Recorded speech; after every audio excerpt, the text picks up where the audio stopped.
لا يزال الخير حيا لا يزال إن في الدنيا سلاما وظلال أخبر الأيام أنها في میرا ایک شخص کے اوپر قرضہ ہے اور وہ شخص زکوٰۃ کا مستحق ہے.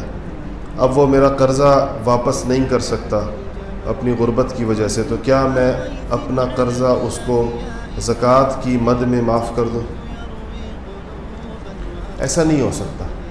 اگر کسی آدمی کے پاس آپ کی رقم ہے اور آدمی بھی مستحق ہے اور آپ نے قرضہ دیا ہوا تھا، اب وہ اتنا غریب ہے کہ آپ کا قرضہ ہی واپس نہیں کر سکتا، آپ نے زکوٰۃ دینی ہے، تو آپ سوچیں کہ میں وہی رقم اس کو زکوٰۃ میں چھوڑ دوں، ادھر اپنی زکوٰۃ کاٹ لوں ادھر اس کو چھوڑ دوں، تو ایسا نہیں ہو سکتا.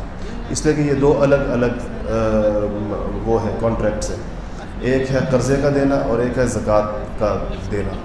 تو قرضہ جو ہے جو آپ نے اس کو دیا ہوا ہے، وہ جب اس کے پاس سے واپس آئے گا تو آپ کا قرضہ کا عمل مکمل ہوگا. اس لیے اس کا طریقہ یہ ہو سکتا ہے کہ آپ اسے مشروط نہ کریں، لیکن وہ بندہ کسی اور سے قرض لے کر آپ کو دے دے، آپ کی وہ اماؤنٹ جو ہے وہ واپس کر دے، پھر آپ اس میں سے وہ ساری یا کم یا زیادہ کر کے جتنی بھی چاہیں اس کو بطور زکوٰۃ دے دیں. لیکن اس کے قبضے سے وہ قرضے والی رقم، قرضہ زکوٰۃ میں کنورٹ نہیں ہو سکتا. یہ نہیں ہو سکتا کہ چیز جو قرضے کے طور پر گئی ہو اس کو زکوٰۃ سمجھ لیا جائے. وہ